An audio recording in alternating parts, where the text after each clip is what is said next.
dos versículos 24 a 27.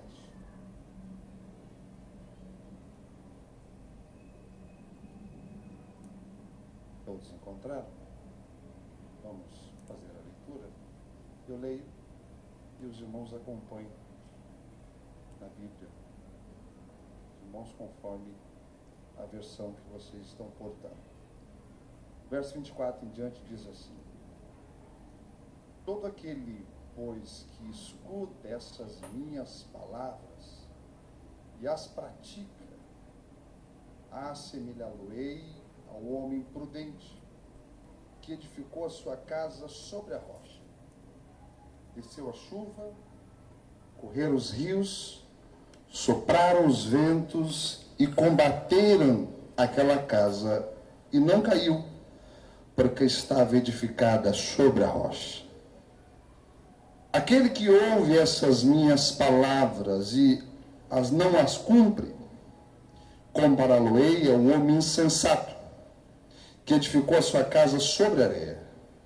Desceu a chuva, correram os rios, sopraram os ventos e combateram aquela casa, e caiu, e foi grande a sua queda. Meus irmãos, nós vivemos um momento em que nós, como Igreja do Senhor, estamos passando por um momento dramático, o que podemos chamar de crise teológica, porque dentre as muitas denominações, dentre os muitos que têm se levantado para propagar o Evangelho e tentar difundir este, tem alterado o conteúdo ou mesmo distorcido a verdade do Evangelho.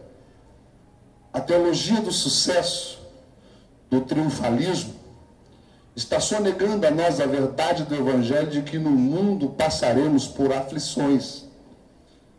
Existem muitas pessoas hoje com uma ideia equivocada de que quando você aceita Jesus como Senhor, você nunca mais terá nenhum tipo de problema. Isso é uma inverdade. Isso não é verdade. Quando nós aceitamos a Jesus como Senhor e Salvador da nossa vida, Ele não nos isenta com isso da adversidade, mas pode nos dar vitória em todas elas. Deus pode nas adversidades, nos fazer triunfar uma a uma. No entanto, o pragmatismo, essa teologia triunfalista que tem se apregoado, tem sido proposto no Evangelho de que você não pode passar por problema, porque se você tiver por problema, se você tiver enfermidade, isso é algum tipo de pecado, alguma natureza que você está passando que não está agradando a Deus, e isso não é verdade. Jesus disse que no mundo teríamos aflições.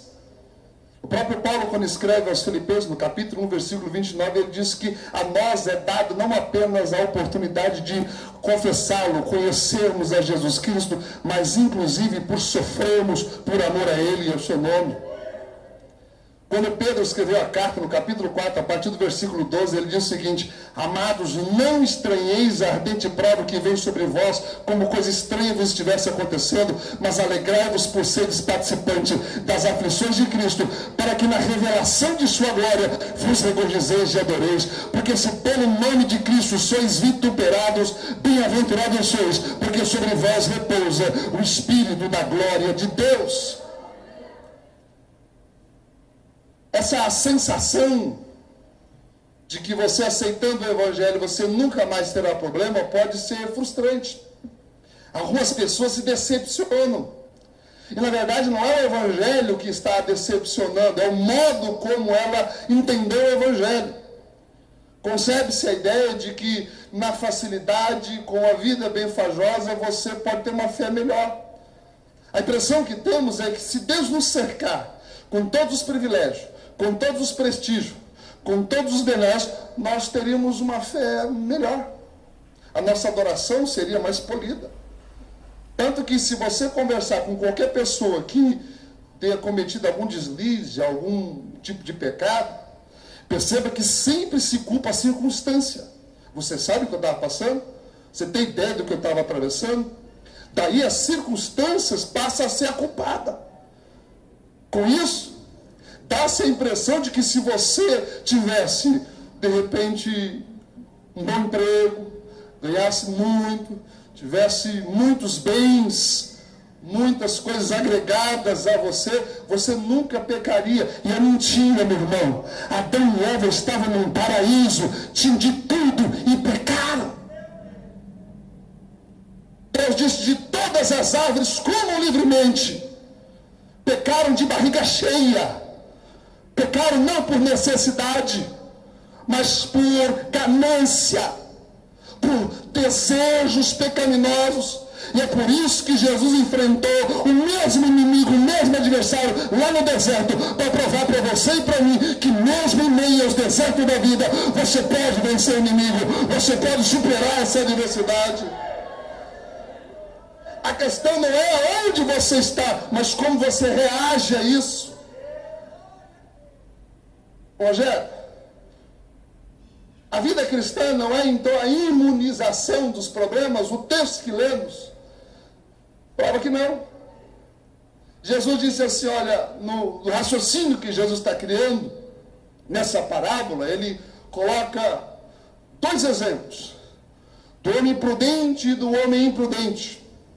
O que caracteriza o homem prudente? A prudência desse homem é caracterizado porque ele escuta a palavra, ele ouve o sermão, ele aguarda no seu coração e pratica. O que caracteriza o insensato não é a ausência de ouvir o evangelho, porque ele está talvez no mesmo culto, ouvindo a mesma pregação, ouvindo a mesma instrução. Ele ouviu a palavra, no entanto não a praticou. Ele não cumpre com a palavra, ele não vive a palavra. O que caracteriza o prudente é que ele pratica o evangelho. O que caracteriza o insensato, o imprudente, é que ele não vive, ele não pratica o evangelho.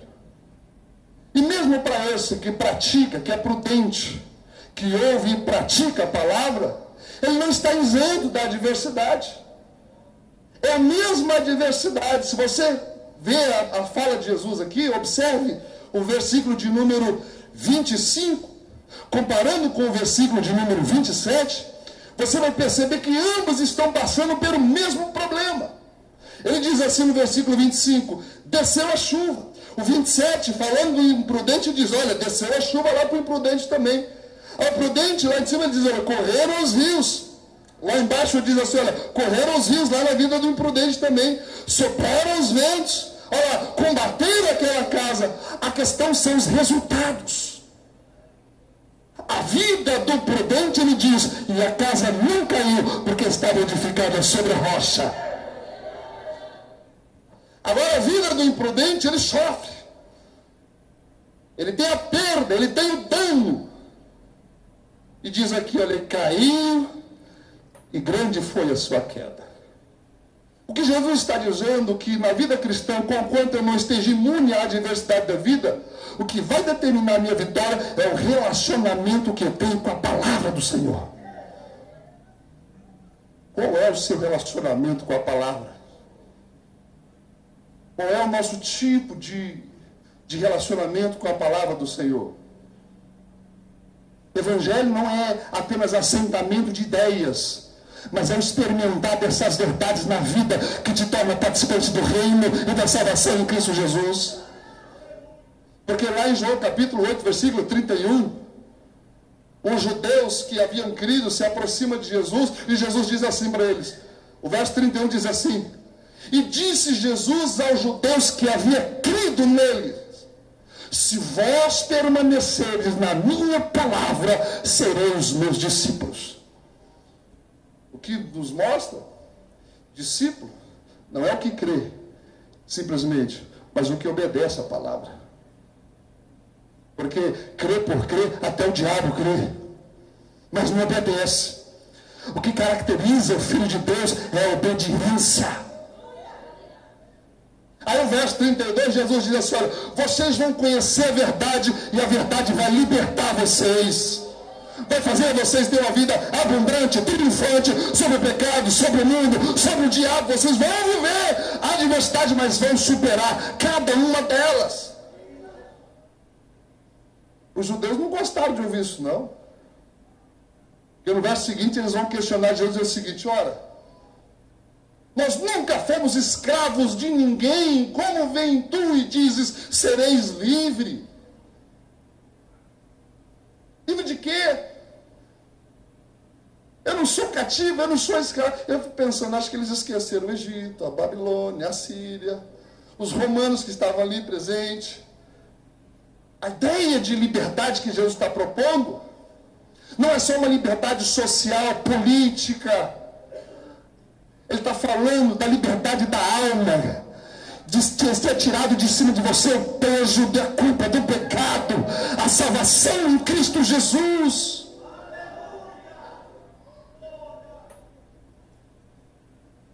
Aí Jesus diz assim para eles: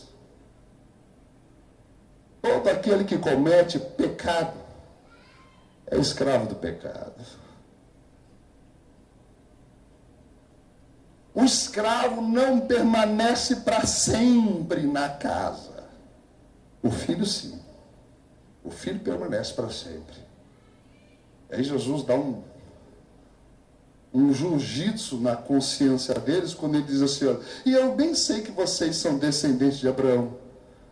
Contudo, quereis matar a mim, porque a minha palavra não cabe no coração de vocês. Já parou para pensar que tem gente, às vezes, na igreja querendo destruir o outro? Já parou para pensar que tem gente na igreja querendo acabar com a vida do outro? Já parou para pensar que tem gente na igreja tentando matar o outro espiritualmente? Já parou para pensar que tem gente que está na igreja, mas olha para o irmão como se fosse inimigo? Jesus está dizendo assim: olha, o problema é porque a palavra ainda não está no coração, arraigada no caráter, na vida, provocando nele uma novidade de vida. A grande questão é o relacionamento com a palavra. É por isso que Jesus diz assim: olha, o escravo do pecado não permanece para sempre na casa. O filho sim. Ele aceitou Jesus por um entusiasmo, ou mesmo por um momento crítico.